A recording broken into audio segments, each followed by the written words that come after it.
So we're going to be talking about acids, bases, and salts. Who's ever heard of acids and bases before? Excellent. Good. Now let's look at what they look like chemically. So an acid is anything that is going to produce a positive hydrogen when you put it in water. So what you care about is this hydrogen part. Hydrogen is an H. This set of arrows here, we're going to come back to that on the second page, but I want to tell you now, this set of arrows, see how one goes one way and one goes the other way? That refers to equilibrium. That's very important in the body. I will tell you why shortly. So when you put hydrochloric acid in water, it splits apart into a positive hydrogen ion, also known as a proton. I mean the same thing. So what we care about is hydrogen ions, free hydrogen ions. If you want to make it more complicated, I don't, but to understand what this means, hydrogen ions stick to water to form a hydronium ion.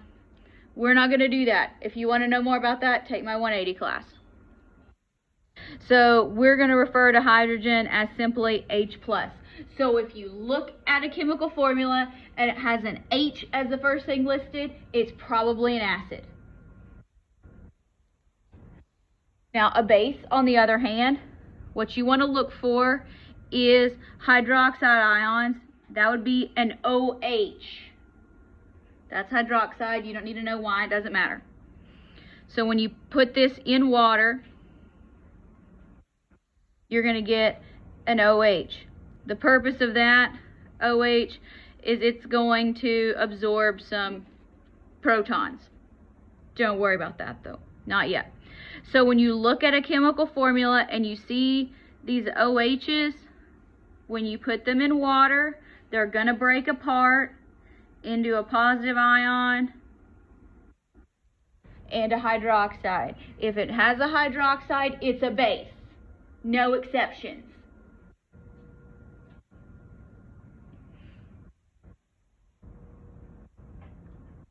Now what if it's not an acid or a base? It's probably a salt. So a salt here is something where you're going to have a compound. It's ionic, you don't need to worry about that. That has something that's positive that's not hydrogen and not hydroxide. So look at this. Does it have a hydrogen in it? No. Does it have a hydroxide in it? No. So it's not an acid, nor is it a base. So that's a salt. So when you break it apart, you don't get hydrogen or hydroxide. It's a salt.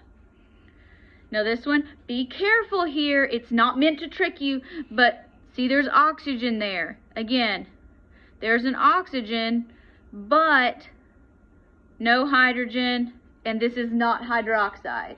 So it's not an acid and it's not a base. It's a salt. So now let me go back up here. When you have a hydroxide, that's a base, and you mix it with an acid, guess what happens? They neutralize each other. They go away. They just form water. The body takes advantage of this. So if you, hopefully not in this lab, but if you ever get in a position, particularly like in the kitchen, where you spill like an acid or something on yourself, they tell you put baking soda on it. That neutralizes the acid. That's why it works. All right. Some typical properties of acids, bases, and salts. They're going to ionize, which means they're going to split apart. Ionize means they're going to split apart. So they're going to break apart into a positive and negative when you put them in water. And this is important because they conduct electricity. Why do we care if things conduct electricity in biology or anatomy? Does anybody know? What uses electricity in your body? The brain, to some degree. Muscles. Muscles. To get a muscle contraction, which comes from the brain, the signal does come from the brain, you have to have a charge. You have to have a voltage. So your body has to be able to conduct electricity. We'll come back to that a little bit later in the semester, but you will also talk about it in A&P 2. So we call them electrolytes. Where have you heard the word electrolyte before? Gatorade, yes, that's right. So electrolytes refers to the substances in our body that can conduct electricity. So generally when somebody is dehydrated because they've been sweating, vomiting, or they have diarrhea, so they're dehydrated, you also want to give them water, but you want to replace these electrolytes. Otherwise, they're going to have issues with cramping, which is a problem with muscle contraction. If they're really dehydrated, they can have problems with their heart, with heart arrhythmias. That's real bad. So you want to, and brain, obviously, which is controlling everything. So you want to make sure you have a balance. You're not just giving somebody who's dehydrated water. Now, strong acids and bases, you don't really need to worry about which is which. Not right now. They're going to just about completely break apart, and they're going to have a strong electrical current. So they're going to conduct a lot of electricity. We don't encounter this very much in the body. We do deal with weak acids in the body. So they're gonna break apart, but not as much. So here's where this can get confusing. It's not meant to be, but be careful. This is an acid because you see this H that's in front? That's what means it's an acid. So that here, that means it's an acid. This H, that doesn't matter. This is also known as vinegar. So they'll conduct a weak electrical current. We deal with that in the body. So, like we said up here, when you have an acid and a base, they're going to neutralize each other. They're going to form water. And what they were bound to is kind of like a square dance. They're going to change partners. So, do you see how H is with Cl? H is now going to be with OH. Chlorine was with H. Now it's going to be with calcium. So they just change partners. So I usually like to keep the first two the same and switch the second ones. Doesn't really matter. You're not going to have to balance any equations if you want to take my chemistry class. Now, so this is water, obviously. We know what water is. Does this have hydrogen in it? No. So it's not an acid. Does it have hydroxide in it? No, it's not a base. So this is the salt.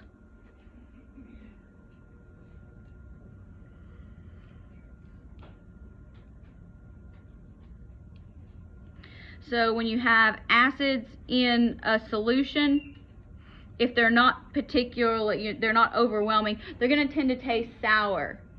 Who can give me examples of acids? Acetic acid, that is vinegar. Vinegar definitely tastes sour. Anybody like salt and vinegar chips? They taste a little bit sour. Yeah, so that would be like vinegar. And a lot of like orange juice, you don't really think of orange juice being like, it's a little bit sour. So a lot of your citrus fruits, they're going to be a little bit sour. So lemons, limes, oranges, all are a little bit acidic. Generally, we don't eat bases because bases tend to be poisonous. So they taste really bad. They taste bitter. I honestly can't think of any base that we voluntarily eat. Think about if you've ever accidentally eaten something that's soap and it tastes really nasty. Soap is generally a base. Soap feels slippery. It's a base. So as a protective mechanism, the body doesn't think bases taste good because generally they're poisonous. Salts tend to be solid at room temperature, so think table salt. You sprinkle it on your food. That is the same thing. NaCl up here, table salt. It's a solid, it's a little crystal, a grain, whatever you want to call it. Everybody with me? Acids, bases, salts so far. Who thinks this is easier than what we did last week? Yes, much easier. Good. Okay, now let's talk about pH. pH. Do you see the H there? H means hydrogen. We only care about hydrogen. We are not going to be calculating pHs in this class. I'm going to tell you what it is, and then I'm going to explain to you why it's important, but you will not have to calculate. I will not give you a hydrogen ion concentration and ask you to calculate a pH, so you don't need to do that. But pH is represented as the negative logarithm of the concentration of hydrogen ions. Now, what's important to know, and what is very important for the body, in the human body, pH only cares about the free hydrogen in solution. So if it's stuck to something else, if it does not look like this, it doesn't count. It has to be free. If it looks like this, it doesn't count. If it's stuck to something else, it doesn't count towards pH. So it's got to be free. If anybody's a Queen fan, think I want to break free. All right, pH is based on water. Who's seen a pH scale before? Who's talked about pH before? Anybody? Good, excellent. So pH goes from 0 to 14. There's a picture of it on the next page. We're not going to get there yet. A pH of 7. Notice 7 is right in the middle. So that's considered neutral. That's based on water. If it's less than 7, so 0 to less than 7, it's going to be an acid. So acids have low pH, which sounds kind of weird. You're like, but the concentration is higher. Don't worry about it. We're not going to get into that. If it is above 7, so this would be greater than 7 to 14, then it's a base. So for my visual people who like to look at things graphically, here it is. Here is the pH. So 0 to 14, right in the middle is 7, neutral, that's water. So we'll say H2O. So the closer it is to one end or the other, if it's closer to 0, it's acidic. If it's closer to 14, it's basic. You may also see, particularly when you're talking about the body and how we refer to it later on in organ systems in AMP2, you won't really see basic. You will see it listed as alkaline, just like a battery. They mean the same thing. They mean the same thing. So alkaline also means basic. So if it's really close to 14, it's strong. If it's really close to 0, it's a strong acid. If it's really close to 7, it's weak, and then there's kind of in the middle. We're not dealing with the stuff in the middle. So here where the spacing is weird. What is the pH of water? 7. We already talked about that. So looking here on the chart, if we have a pH that's 1.5, so here's 1.5. That's going to fall into, it's going to be an acid. And then it falls in this range here, strong. Biologically, you will see that in the stomach. The stomach is very acidic.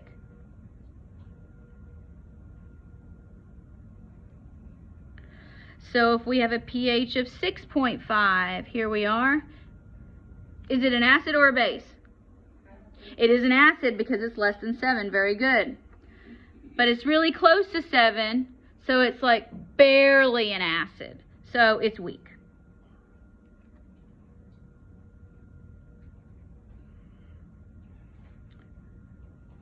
You'll see this in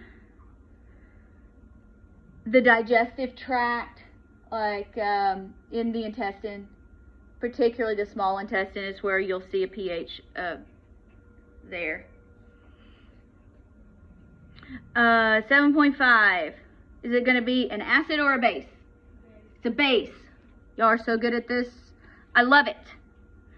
Okay, but it's really close to 7, so it's weak.